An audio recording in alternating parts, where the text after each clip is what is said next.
Oh, stop, drop, shut them down, open up shop. Whoa. Oh, no, that's how them Knickerbockers roll. Welcome back to the alley. Ooh, oh, Trista represent. I'm joined today by my big dogs, Tony Colada. Who's that in the bottom right there? Who's that to the We gonna right? get to the Nick Who's- Taylor in a Who's second. that? We joined by my sister Trista Crick. Salute to my sister and the man, not the myth, from North Carolina, 6'6" guard, Daniel Levitard. Welcome to the show, brother. How you feeling tonight, big bro? I didn't realize I was going to get serenaded. I'm not feeling great because the Knicks have won by double digits. I don't like how I'm watching these playoffs. I feel bad about myself. I feel dirty, but thank you for the invite. And I'm sorry that my new computer equipment here makes this. I'm on the iPad, even though I've got a whole new setup here because I couldn't figure out how to get the Google Chrome to work. Hilarious. I think it's better this way than if it worked efficiently, bit bro. Sis, Trista, the Knicks got a W. What you think about what you just saw, sis? Two things. One, I wanted more free basketball. You guys know I'm rocking for the Pacers. I've been rocking for them with my heart pretty much all postseason, especially once that game 1 happened in the Eastern Conference Finals. I was like, oh, this is the team of destiny. But we should have known that it was going to, besides it being an MSG, we should have known the Knicks were going to win tonight. I didn't know this until right at the end of the game. We saw dun, dun, dun, dun, dun, dun. We saw Mariska Haggerty in the building. Oh, damn. And we know Jalen Brunson plays like Jordan Poole in front of the baddies when Mariska Haggerty's in the building. So he puts up, 32 points. He was on a heat check right away. Man, if I would have known that pregame, I would have put a stack on that game. You feel me? Tony, what did you see, bro? How you I want to know what the cat that? has to say. The cat sounds like some good analysis there, Dan. I'm embarrassed by the cat. The cat's been quiet all day, decided to start this now. Is he a Pacer guy? I don't know. Nah. Oh, he's an asshole. Okay. The cat said Knicks in 7. Trista, get that thing out of the camera. Don't feed him it's almost midnight. Don't wet that thing. The cat said Knicks in 7 right now. Tyrese Halliburton, 7 field goal attempts, 2 of which after the game was already a dub. I feel like if we're going to praise these brothers when they do so spectacularly in these games, we got to tell these folks the truth about these people when they do mediocre, lackluster. Dan, what do you feel about 7 field goal attempts from Tyrese Halliburton? I mean, compared to controlling the game the way that he did last time with really as overwhelming a performance as you're ever going to see from a point guard in terms of controlling a game with 0 turnovers and dominating it. But go ahead and look at that Pacers box score. Did anyone make more shots than they missed? Like they had Mathering. When Halliburton doesn't control the whole game, all of a sudden what you end up seeing is a Pacer team that will beat no team in the league scoring like that. They'll lose to every single team in the league scoring like that. Exactly. Sis, what you saw? It didn't feel like they came out with much energy. And you could feel it if you were watching that game. Your eyes would wander to your phone or the Instagram on your laptop. It just didn't feel like they were in it. Almost like, not like punting the game, because even when they cut it to 14 with 3 minutes left, I was like, this is where the Pacers want to be, right? Right. It just didn't feel like anyone was in sync. Everyone was ice cold. They were leaving guys open. Nesmith couldn't hit a shot. Hallie wasn't taking many shots. When Ben Mathurin is your leading scorer, and we know he's the chaos agent, and you got Jarris Walker in the game, why is he in the game? It kind of felt like they were like, let's just close this thing out in Indy. Yeah, allegedly, because I feel like you give these folks a breath of life. Now they got confidence, and neither here nor there. Benedict Mathurin over 6.5 points, Thursday Thunder. Jalen Brunson over 29.5, Thursday Thunder. Tyrese Halliburton, 6 assists, 2 for 3 yet again on my best today. This has nothing to do with my frustration for Tyrese Halliburton at all. Tony, what you feel about Halliburton's performance tonight? I think with as good as a performance that he had, it was like, all right, this is the guy now stepping into superstardom. He's now possibly a top 12 guy in the league after performances like this on the biggest stages in the Eastern Conference. And then he puts out what I call the Calabaza game, which is now pumpkins. The coche, I don't damn, how would you say that? A coche turned into a pumpkin. And like coche, yes, the carriage. The carriage. You made the carriage turning into a pumpkin. I don't think it's the carriage that turns into a pumpkin. Yeah, I think it's the carriage in Cinderella. The carriage, the undercarriage, maybe after that game. But you have somebody that played so well, and then all of a sudden, now the next biggest stage, you're going to put up, what was it, 2 for 7 points. 6 assists, he's 5 weird rebounds. that way. He will do that though. Like it's not. There will be games. I came in. You tell me, guys, because obviously the postseason has shown something different. But when the postseason started, I legitimately thought we can have a question about like who's this team's best player? Is it Halliburton or Siakam? And I'm not. I know there's a gulf between them, but it's not so much of a gulf that. And Siakam also needs Halliburton more than Halliburton would need Siakam. But Halliburton does have games like this often where I'm checking a box score. I'm like, why didn't he decide that he was going to play today? And because I don't think you guys saw what happened last game where he was getting his shots wherever he wanted with Bridges 3 and 4 and 5 feet away from him. It's weird to see that juxtaposition between two games. Superstars that put up the game Halliburton put up last game can generally put up that game whenever they want. Well, I think what's really interesting is he was talking about how difficult he's found it to be balancing getting everybody else involved and getting his own shot off. And maybe when guys are cold, he wants to get into ultra facilitator mode and start trying to spread the sugar around. And then he realizes a little too late, nobody's got the sugar to spread to. And so then he tries to figure out, okay, how do I get into my own rhythm? And by that time, it's pretty much too late. You're already down 15, 17, 18 points. But it feels like the recipe for them is just always push the ball, right? You'll get your offense in the flow when you're pushing, when you're playing the way that you're supposed to be playing basketball if you're the Pacers. And it just felt like they were very clunky, right? They didn't have the flow that we usually see from them. And credit to the Knicks, who actually came up and played pretty good defense. I think the best defense they played all series, right? Like they held them to 92 points or whatever it was. Like it was a very good showing. I think all of their big guys, Brunson, Cat, like everybody showed up today. Bridges finally found some offense. Not on Anunoby. Well, I mean, I said almost everybody. They're big guys. You know? I think Triple H got to show up for Halliburton to get into it. I think Pat McAfee got to be there for Halliburton getting Bruh, 7 attempts. I'm sitting there watching the TV like, what is the problem? What is your malfunction?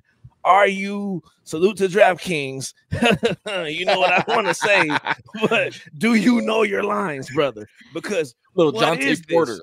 Right, you have a chance to go to the NBA Finals on the line, and you shoot 7 shots, 2 of which was in the 4th quarter in which you were dead in the water. Neither here nor there. Once I saw Thomas Bryant check into the game, though, I put my jacket on. I was like, oh, alley-oop time. We're good. Wrap it up. I'm going to go ahead and get ready for it. What y'all think, man? Will they get the job done on the next game, or did they leave the door crept open now for Knicks in 7? I'd like it to go 7. I want to feel all of it. This was the first bad game of the series, and also throughout the history of basketball, I know the last 7 years have been unpredictable, but throughout the history of basketball, this is a predictable result. If the Knicks are the better team all season, if there's comparable health, if they're down 3-1 as a surprise, they win the game at home and they win it easily, and like that's exactly what happened. We can turn it into criticizing Halliburton if you want, because the Pacers scoring that way after creating the expectations they did, that's not what any of us want.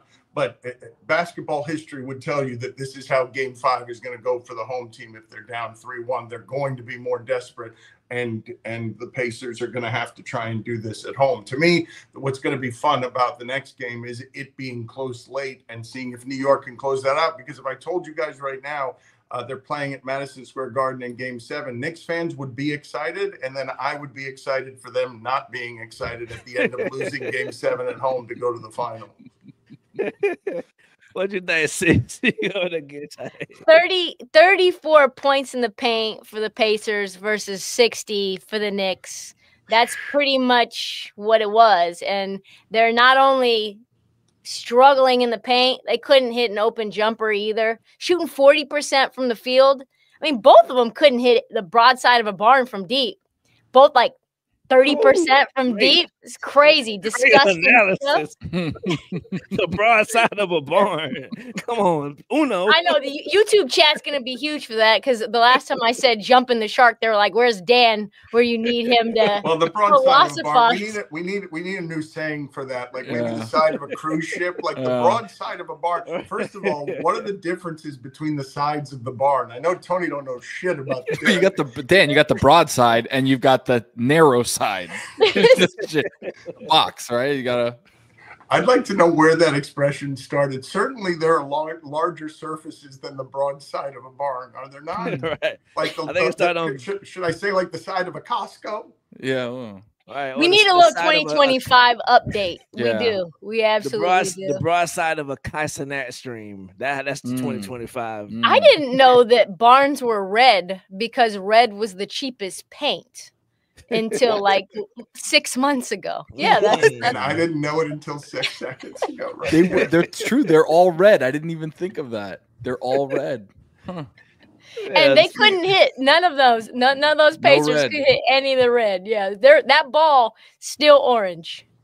Look, speaking of red, I'm reading the chat right now. Salute to the chat. R.I.P. Smooth, Melbone, J Hero, Just G Squared, Fernando Harris, Cloud Feet Creation, Capacito Gaming. Without y'all, who the hell are we? But moving on, man. This is the one stat from the game that if you told me this happened during the game, I will tell you exactly who wins the game. 1-0. If the crowd is screaming, Landry Shamet, Landry Shamet, the Knicks will always win. What y'all think from the Shamet / DeLon Wright minutes tonight? I thought Krista had the point to be made when it came, and forgive me for not answering the question directly, but once we've entered into the Landry Shamet examination of the playoffs, that is a bench player and bench thing that I'm not interested in talking about as much as what she's talking about, which is when your season is on the line, and you always hear these guys in the post game or the halftime interview saying, I just need to be more aggressive. I just need to be more aggressive. I just need to be more aggressive. When you're doing things, high percentage things in the paint like that, and you're doing things near the rim like that, the only way Indiana can stay in that game is if they're making threes to stay in that game from distance. But you're just going to see that the more aggressive and desperate team is going to do things at the rim that are more efficient. And we saw that with Kitty Cat.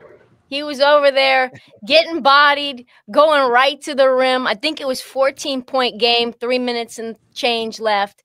And there was like a rebound scrum. Josh Hart always comes up with those crucial rebounds. Gets the ball into the corner to Cat. What's Cat going to do? Takes the body, goes straight to the rim and one. You're like, okay, well, that's curtains. When Cat's doing that, which is not something that he does consistently, and I think that's kind of like the Knicks come and go based on how aggressive Cat is, because Brunson was going to get his pretty much all game. Like I said, it was a Law and Order SVU game. But when Cat's doing that, you kind of know if you're not on a hot streak from deep, like Dan just said, the Pacers, you're kind of screwed. Yeah. It felt like the role players, like I don't know if I've ever seen Ben Shepherd miss a three. Have you guys seen Ben Shepherd miss a three? Do you guys love just looking at Shepherd because it feels like he's straight out of black and white movies? Right. It feels like he's straight out of black.com with the porno. I said he looks like if AI was trying to make a Jordan Poole. If you were like, hey, AI, find me a photo, make me a photo of Jordan Poole. That's like Ben Shepherd. It is the mustache.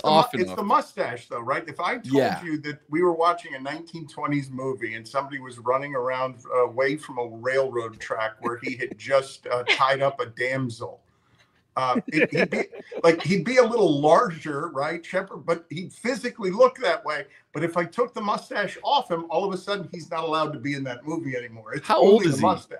Is he 35 or is he he's young. 19? Bro, 19 years old. So close. That is not a young person. That is not. You guys are lying to me. Is he 39? I don't know. 23. What? No, 23. That person is in his 40s. No, wait a minute. You're not. No, that's the oldest player in the league. That is a 47-year-old man. It gotta be, bro. We gotta know earlier that during this broadcast, we need to call my brother Amin El Hassan. Oh, so we're gonna see if he. I thought we were gonna call Mike from right Queens. Now. Oh, that's who I thought we were gonna call too. I thought we were gonna talk to Mike. You know we call him Mike from Queens. Hello, Amin El Hassan. We are live right now on the Alley Oop Show, post-game show with Dan Lebatard, Trista Crick, and my dog 10-Day Tony. What did you see in this game? What are the highlights and lowlights for you that you've seen from this game, bro? Oh, hold on, let me get outside of this press conference room. Oh wow, live, live from the sunny scene. Look at me, Louis. Who's got the button? Thank you. All right, he couldn't fake that. Though. Couldn't he just... Obviously, the Knicks came out with a level of desperation. Kind of like they knew that the season was on the line. Pacers, not so much. Rick Carlisle just listened to Rick Carlisle talk, and he was basically saying they didn't do a good enough job getting the shots that they wanted. And the shots, when they did get the shots they wanted, they didn't convert on them. He said they got it to like 10 or 12 a couple of times, but never got kind of enough traction to make the full comeback. Yeah. Look, this is the case of the Knicks. Not first of all, they didn't turn the ball over, and that's huge, right? And so as a result, the Pacers didn't get the easy kind of transition buckets that they've been getting in the last few games. Yeah. And that slowed them down, and then it makes them have to play a half-court offense, and the half-court offense wasn't great. And so it kind of all feeds in. You know, you take care of the ball, and it makes life a lot easier. For sure. What did you think of the Thomas Bryant minutes? You know what it did? It gave me chills because it reminded me of the Cody Zeller minutes back in the day. Hell yeah, bro. Appreciate you picking up, bro. We just wanted to check in with you right quick, man. Love you, bro. Yeah, I might have to call back. Let me just I'm waiting on Tyrese Halliburton to come talk. Oh, I might have some more information for you. All righty. Ask him why he only took 7 shots. Right. Ask him why he only took 7 shots. Exactly. For as much hate Jalen Brunson and SGA get as quote unquote foul merchants, right? Are we overlooking a giant foul merchant in Karl Anthony Towns? Because it feels like every time he gets the ball and he drives to the hoop, he's looking for the foul. There is nobody that screams out foul more than Karl Anthony Towns. Yet we don't label him with foul merchant. It's because he's not good enough. He's not a good enough player. Wow. The foul merchants are the only ones we try to downgrade amidst their greatness. Karl Anthony Towns is not good enough for me. He's not good enough to make foul merchant. This is an interesting one. Can a foul merchant ever be a number 2? Like a foul merchant has to be a number 1, right? Yes. Right. James Harden foul merchant? Yes. Is he one? Is he a 1 or a 2? Is he a 1 or a 2? During his glory days as a foul merchant, he was number 1. Correct. Now he's a faded foul merchant who gets to be a foul merchant only because he was once a number 1. Okay, so he's got the fastball one last time, except in Game 7. These refs remember him in his glory days with the swipe through. Right, the referees. The referees be telling Cat on camera live with cameras everywhere on them. Cat, get your punk ass up, man. The ball going the other way. So you can't be the ref laughed at him at the last part of the third quarter where they put that 0.6 back on. Yes. And then he got that little shove when he faded away. And the ref was like, come on, man. I'm so glad you caught that, Tony, because I caught that as well. I was like, you're really bitching about this no call with 0.6 seconds left on a turnaround fadeaway or up 16? Are you kidding me, Cat? That's why we call you the kitten. Right. I feel there's something when you call him the kitten, there's something about him that is almost different than any player in the league to me, in that he's obviously a very good basketball player, and we're all looking at his body and saying, be better, be better than that. Be better than that and do it close to the rim. Stop this floating around out there. Like go in there and start, use that body that we'd all want to be born with in order to play basketball. Go use it near the rim. There aren't a lot of players like that where none of us would dispute that he's excellent, correct? Right. Not good enough to be a foul merchant, but yes. But we want him to be better. Excellent, but we all want him to be better, even though he's the best three-point shooting person of his size in the history of human beings being made. It's like, is he great or does he suck? I don't know. It's his body type too. It's like the long legs, like his legs go up to like his sternum. Big ass feet. He's just kind of out there floating around. He doesn't really have much like musculature that you can see. There's like a layer over him. And maybe that's helpful. Maybe that's not. It's his mannerisms as well. It's how he speaks. It's just, oh my God. And you're just like, dude, can you just be like more aggressive in every way and just stop getting roasted? It's the Jimmy Butler history. It's his pairing with Andrew Wiggins, who's kind of the same. I just want him to be better too. Like very talented basketball players. I just want you to care just like a modicum more than you care right now. If this was around the horn, I would just gave you like 9 points. Like you went crazy right then. Did y'all see the video of Knicks fans, a guy outside the Knicks arena asking them, give me your best Cat impression? Yes, and everybody was like, oh my God. I was like, see, that's show people saying that to you, bro. He'll never beat the allegations that he's just a kitten. Right. I feel like now is the best time than ever to remind people, if you're dealing with moderate to severe plaque psoriasis, you know who to call. Sky Rizzy.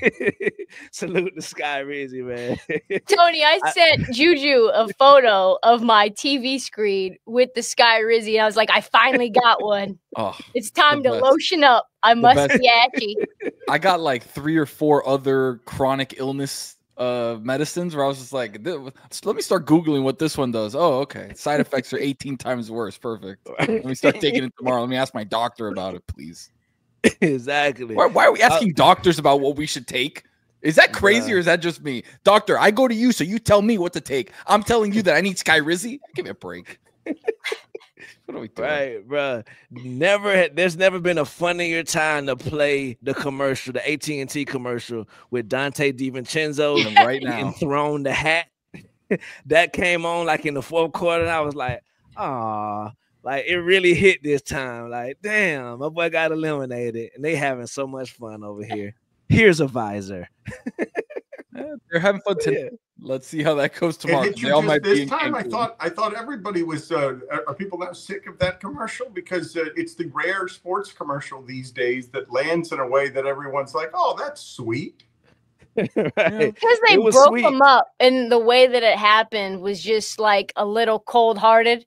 And we were like praying and hoping just for the storyline that the Villanova boys would actually all be together. They're trolling Mikal Bridges. They're like, come to the real New York. And it's like, oh, they traded for him.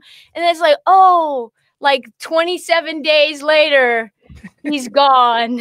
And so that captures like this, what could have been. And he wasn't as good in Minnesota as he was last year in New York, but you just kind of wanted the full circle moment that we never really got. So I think it just tugs at humanity and our heartstrings a little. It also gets ruined because that is a nice little Villanova story, but then the Knicks fan is like, really? The one who's going to soil this whole thing is Hartenstein? Like, he's going to be the one that's holding up the trophy at the end from last year. Professional. Speaking of Hartenstein, the Oklahoma City Thunder have done it. They have slain the Chris Finch and the Ant-Man, going to the NBA Finals for the first time since Kevin Durant, Russell Westbrook, and them boys, James Harden. Bro, does it matter who comes out of the East, Dan? Or will who comes out of the East actually come with a fighting chance against the Thunder? I think we are in an age of basketball randomness that you have more of a chance in 4 out of 7 games if you shoot your threes incredibly well than you might normally against this team. But that's the only chance I would assign to somebody, because this team throughout basketball history overwhelms everyone on their way to the title. They do not get stopped. The surprise is that it takes them 7 games to take out the MVP. When you have this combination of things, first in the league in causing turnovers, least turnovers made by your offense, and top 5 offense, top 5 defense, you're winning playoff games by an average of 11 points, even though you lost one of them by 42 points. It's just not this team, when you roll through the playoffs this way, is not a stoppable thing unless Shai Gilgeous-Alexander gets hurt. You jinx, knock on everything. Well, but that's really what the Knicks and Pacers are playing for. They're really playing for the opportunity to be the only team standing when OKC possibly has an injury, because I don't believe that either of those 2 teams can actually beat OKC. Could anybody else besides Shai get injured for OKC, to you, Dan, and that change the complexion of that series? Isn't Jalen Williams their 12th highest paid player? Like, don't I have that? That's a math friend trick. Don't use that. Right. Don't be texting your math friends during this broadcast. Right. You guys tell me though, like the difference between a 68 win team and a low 50s win team. I was of the opinion that I actually thought that if you give me the healthy Celtics, even without Tatum, that they might be able to get out of the East, because once it is that you're one of these teams that can win 60 plus games with a season-long point differential of 10, and you're one of these teams that's sort of made for the day on, I can make 25 out of my 53s in any game. I actually don't think there's a player that OKC could have injured other than Shai Gilgeous-Alexander that would have a result in that series that would end in anything other than OKC in 6 games. I got 2 words for you.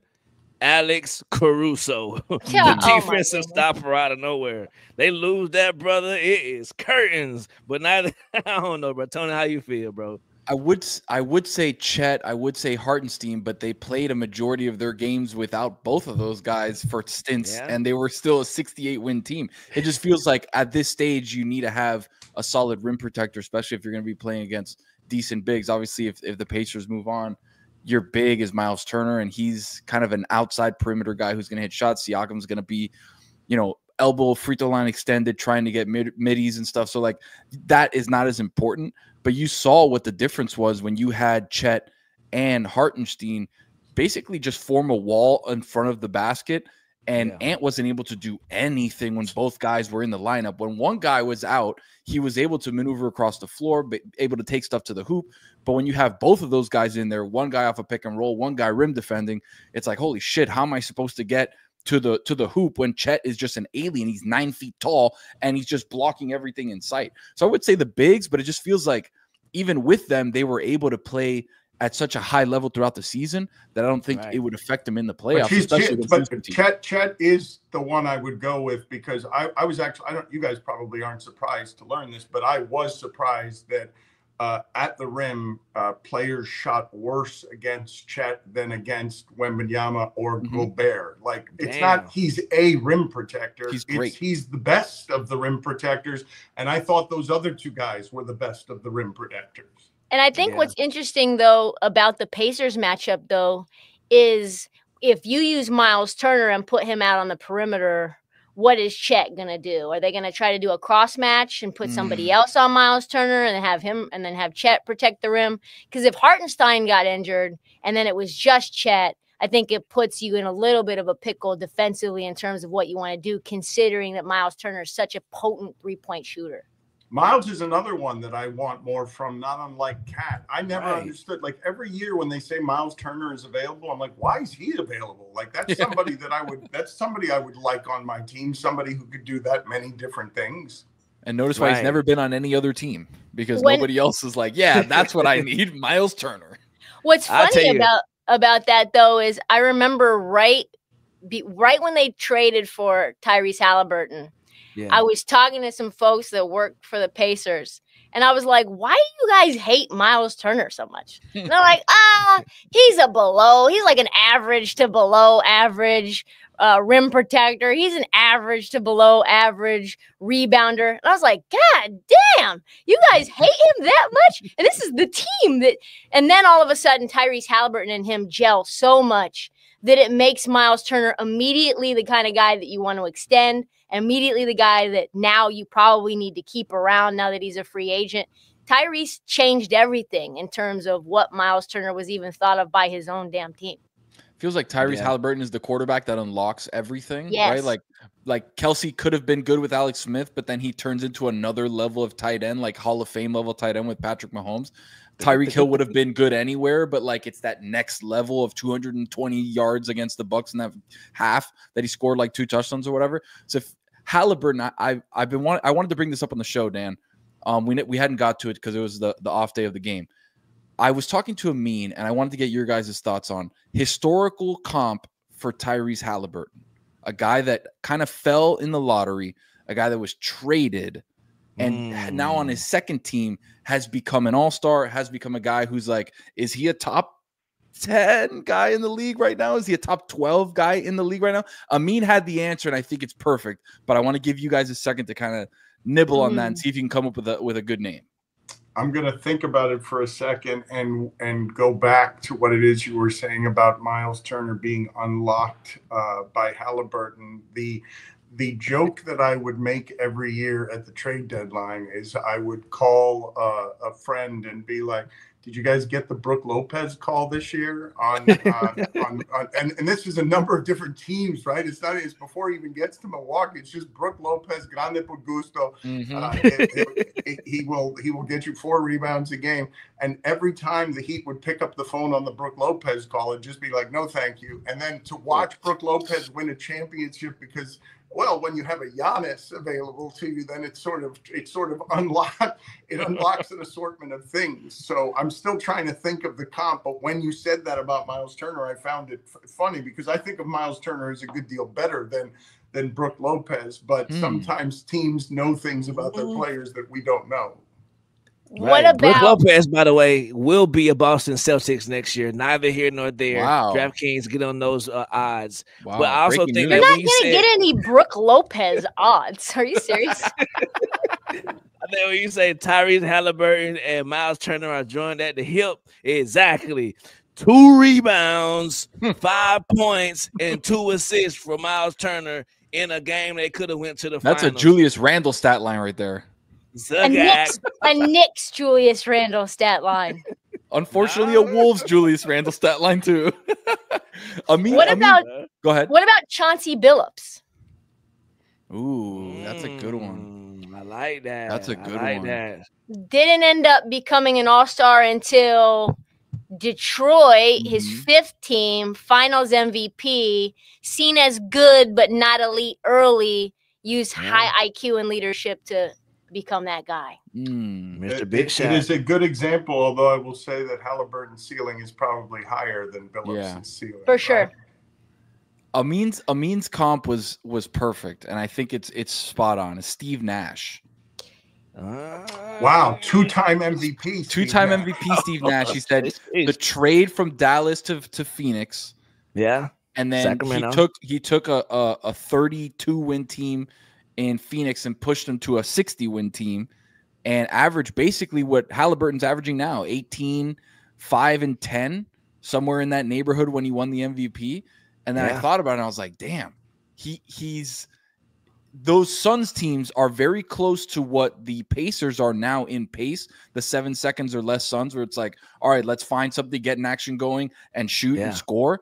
And it feels like that next generation of pure point guards that are basically gone in the NBA. It's a extinct animal, the pure point guard. Halliburton's like the last one. Like, we can rebuild endangered. I won't let you retire Mike Conley before Mike Conley. He's retired himself, Dan. He may be gone from the season. He's not done yet. He's still wandering the earth. Cancun. Not make him a dinosaur. Okay. He's got one more left. I don't think Tyrese will ever win an MVP, let alone 2, though. Tyrese was traded earlier in his career and had more success post-trade faster than Steve Nash did. I think he's somewhere in the middle. I think he's somewhere in the middle between Chauncey and Nash. It's a great story, though. I do like doing that with the comp, though, because it's one kind of fun when the entire league misses on somebody in the draft, like Jokic, for example. The idea that the best basketball player in the world, all the basketball teams said, "Nah, we're good. We don't need that." That's one thing. But to have him for a couple of seasons and then trade him, because Gilbert Arenas, Gilbert Arenas was originally a Laker, and then a Warrior. Warrior. And then eventually he ends up going elsewhere. But he and he also fell in the draft, correct? Yes, he fell in the draft as well. But it's hard to come up with a perfect comp, although it's when you do Nash is just fun because of what you're talking about. Halliburton and Nash play a style of basketball that outside of Mike Conley, very few people are keeping alive. Yeah, I seen a video online that I know for a fact 100% who Tyrese Halliburton's comp is. Stephen Q. Urkel, when he had Larry Johnson on his team and he was going between the legs. I saw that on social. Bro was going crazy. Same facial expressions, same behind the back.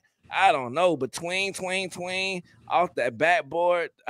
He had a goofy one today that he took an off step on, and then Mitchell Robinson swatted into the. Oh yeah, I saw that one. But he went up from like the free throw line, like underhand, like this. That shit was like, pow, see ya. That might have been the hardest block in the history of the NBA. Shout out to Danny B, the volleyball boys. Real quick on that Gilbert Arenas pull. So I was talking to somebody about why his son Elijah Arenas was going to USC instead of anywhere else, and apparently Eric Musselman, head coach of USC, was the guy who really believed in Gil when he went to the Warriors and helped him get minutes, developed him, really believed in him, and Gil's never forgotten it. And when he had the opportunity, his son's now going to USC, which is like pretty trash program, honestly, but what a dope full circle story. Yeah. It's great just to hear Eric Musselman. Like it's just to hear that name makes me, it makes me long for things. I'm not even sure what I'm longing for. It's also dope for the chat to still be chatting right now. Matt Livingston, salute. Joe McGovern, salute. Kari H, J Mac, Warren Corpus, Tubby, Sheriff J, I see you. These post-game shows have always had a staple every single time. My brother Mike from Queens. Oh, wow. I know he is on 1,000. Let's give my brother a call right now. I got to remind my brother we are live and there is no cuss words. It's ringing right now. Brother Mike, we are live right now with Dan Levitard, Tristan Crick, and 10-Day Tony. How do you feel about what you saw tonight, bro? We back in it. We back in it. This is what I was looking for. I see more of the pick and roll. Yeah. I see more of the pressure defense on Halliburton, full court, not giving him any breathing room. I'm also seeing contributions from everybody. Yeah. That was a necessary need tonight. They wasn't coming in our house and closing. Now, the pressure is switching on them now. Yeah, that's what I said. They have to win in Indiana. There's no doubt about it. He was looking relaxed. You know, he smiled a lot. You know who I'm talking about. Y'all calling him Steve Nash. I can't give him that much props, y'all. I can't give him that much props. But y'all calling him Steve Nash. That guy was smiling, even walking off the court like he knows something that I don't. So we're gonna and under 10 points, my people. Yeah. That's not a good look after an exceptional game. Yeah. So we just gonna keep the foot on the gas. We have nothing to lose right now. Everybody's against us. Yep. Even Miami Dan over there. We cannot allow a portal. We can't allow these people to have life. I'm very happy. He's the Dan say you can't allow you to have life. No more life. Miami Dan, I know you're sick of us right now. I'm pretty sure Pat is too. You threw trash at Windhorse. But we really just needed this. We going back to Indiana with just all intentions of keeping the same energy, man. I'm very happy, as you can tell. You know what I'm saying? So that was good. We punched them in the face tonight. Yeah, how you feel about Landry Shamet, bro? Did you see him pump the crowd up? Yeah. Big step back too. They was calling his name. You know, it's a blowout. They calling his name. Right. You would thought he had to come off the bench. Usually they do that for that. That's what I say. The Knicks are 1-0 when Landry Shamet gets his name cheered from the crowd. I appreciate you, bro. I'm gonna hit you after the show, bro. Y'all have a good one. Appreciate it, my man. Yes, sir.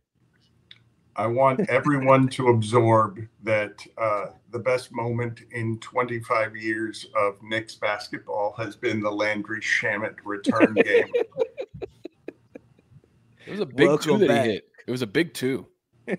Crucial two. Tried it right again at the time. At the time, DeLon Wright minutes were big as well. We can't allow these people to get louder and start collecting more trash. We cannot allow them to start swaggering around with now the pressure is on the Pacers. But Dan, you can do one more game. Still not on the Pacers. It remains on the Knicks. One more game though, Dan. You can have them do it one more game, and then game 7 it can come falling down again. Do you think that Halliburton's afraid of a game 7 in Madison Square Garden?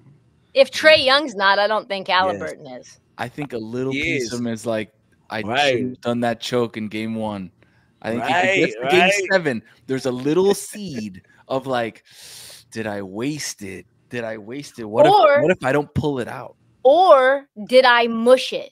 Did me making the iconic Reggie Miller sign lead us back to where we were, 20-something, 30-something years ago, where the Knicks win the series after that choke sign? Oof. That would be bad. What are you doing? What are you doing? It cannot mush when you go up 3-1. You've neutralized the mush after that moment you go up 3-1. Drew, I think Amino Hassan is trying to get a hold of you. By the way, he has more news to report. He's got live report from Halliburton. I'm getting in my ears. Why did you take 7 shots? Before that, I want to show y'all. Y'all think Thursday Thunder was bad? Look at my bet from tonight. All green except Mikal Bridges' field goal attempts. I would have cashed out. Why are you betting field goal attempts? Because he only needed 15 and he got 12. I should have known. I should have cheated.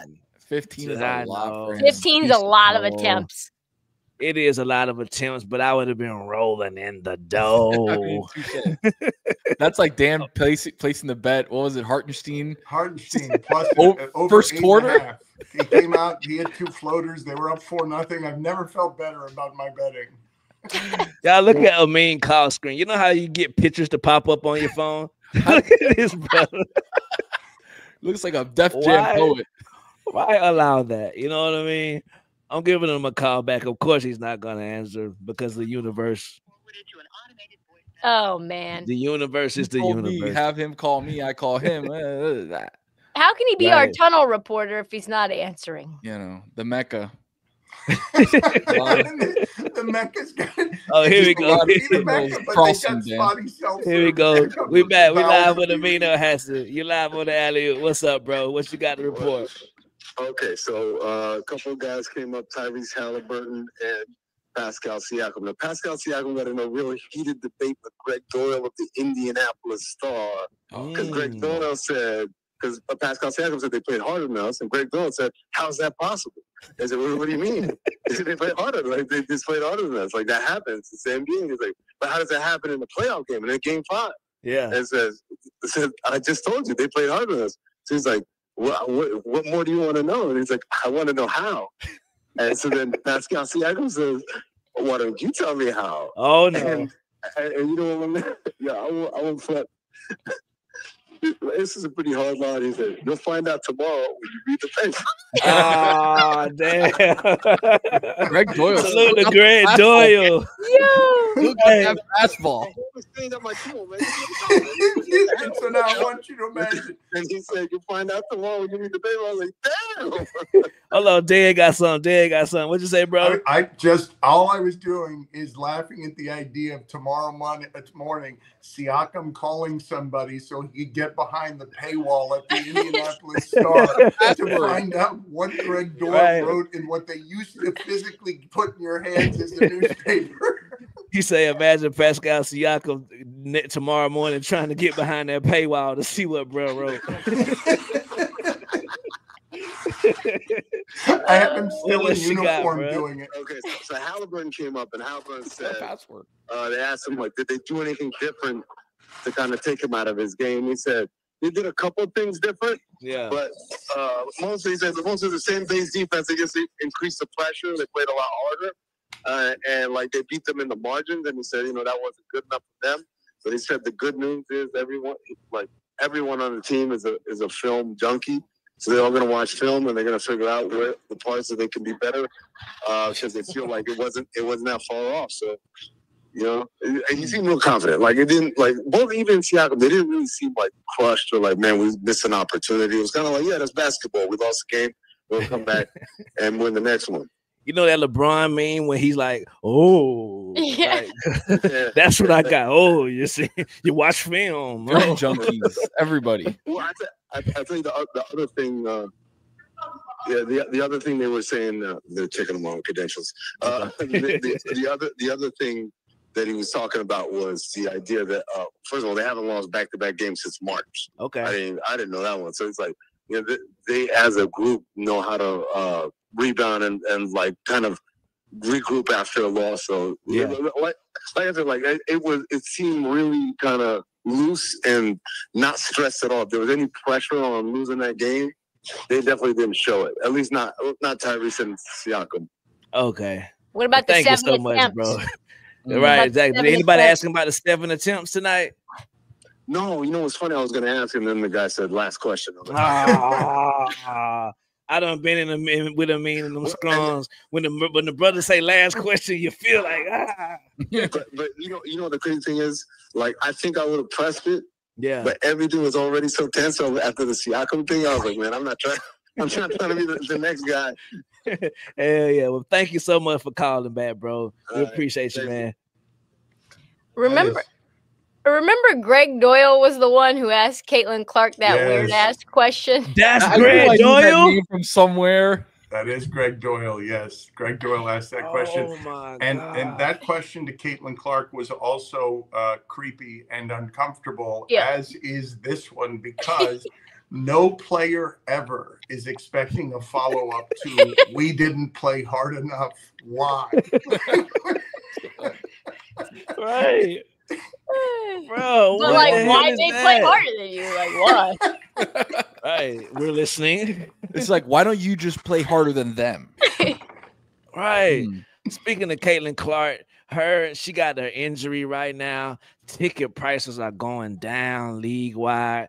No word on the streets. I'm not confirming anything or denying anything, but someone in this camera zoom has put their tickets for Caitlin Clark's game coming up against the Dream on sale. Wow. It's like, Dan, how dare you? Right. How much is that gonna affect the W? I mean, I know she's gonna come back within a couple weeks. You know what I mean? But this is Don't the Dream play the Fever in like August or July?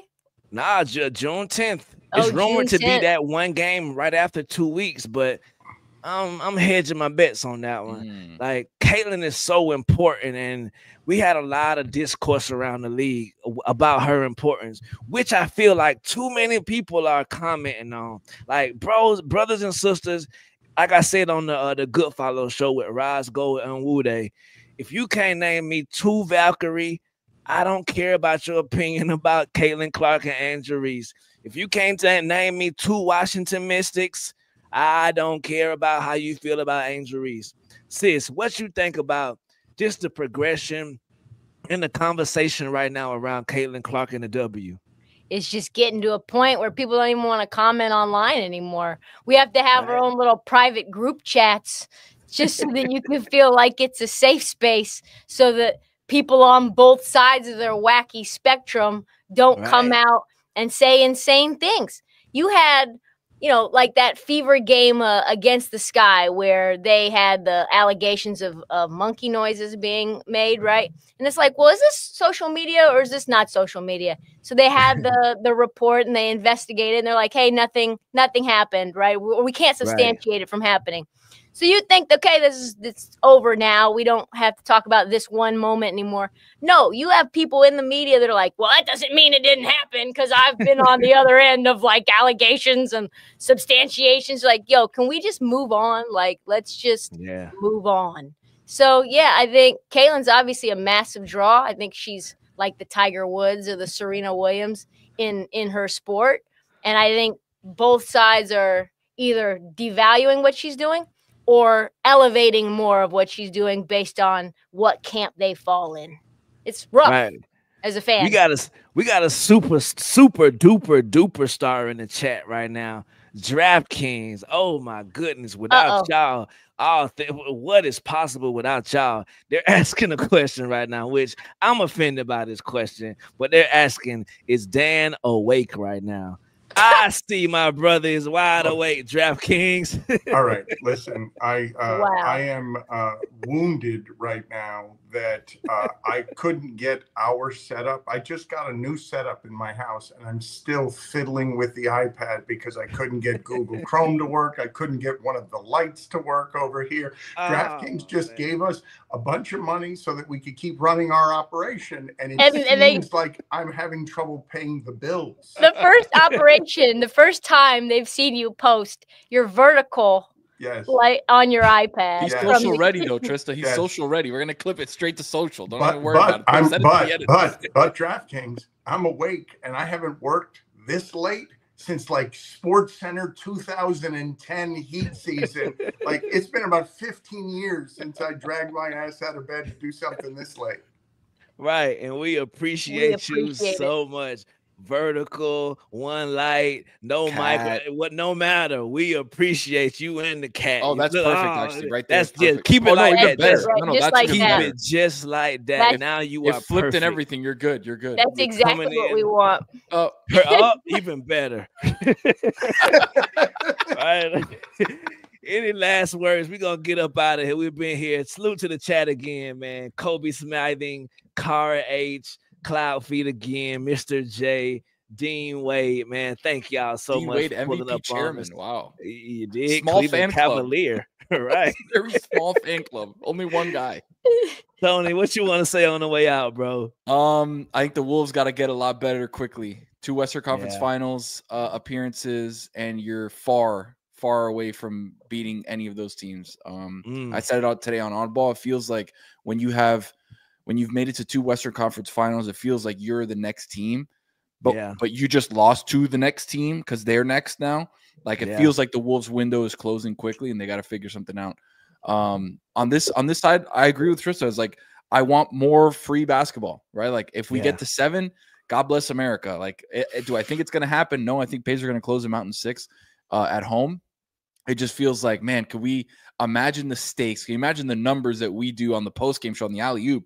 If it goes game 7 and something crazy happens, it'll be like game 1 numbers that were awesome. But I'm just excited, man. I'm excited for what the future holds, and I'm excited for the finals. If it is Indy versus OKC, I'm back in it. I was out, but now I'm back in. How could you not? How could you not be the Paul George finals. The Paul George Super Finals. The Paul George. Both teams have built their incredibly deep squads just by getting rid of Paul George. On the broken leg of Paul George. On the broken tibia and the hope that he will return to what we saw from him in his peak in Indiana. And both those teams have figured out a way to become superstar teams. So, yeah, basketball is back. I know that these are two very small markets, but I think that's what shows fans what could be, and what it doesn't matter that it's Knicks, Lakers, or Celtics, Lakers. You can have small market teams be really fun basketball, competitive, physical basketball, and you can still have high ratings. I have high hopes for the ratings for Pacers Thunder. You feel me? Bruh, thank everybody for tuning in. And you got to know I did not forget about my brother, Taylor, the creator. Wow. Send us off, man. What you think will happen tonight, bro? What was your last words about the game tonight? I've been saying it since the start. Knicks in 7. This team's not going to quit. This team's going to fight. I love Karl Anthony Towns. What a liar. Around Jalen Brunson. Tell him he's a liar. That's gotten out of control, JuJu. Tony says you a liar. He does not love Cat. The disrespect around Jalen Brunson when he was averaging 33 points per game this series from Dan Levitar in particular. Oh, no. It was disgusting, some of the things they were saying. Knicks in 7. Knicks in 7, you feel me? And like that, we out of here, man. Thank y'all for pulling up on us. Thank y'all for tuning in. I love you, Taylor. We out of here, man. Catch us on Saturday night. Same bat time, same bat channel. You dig it?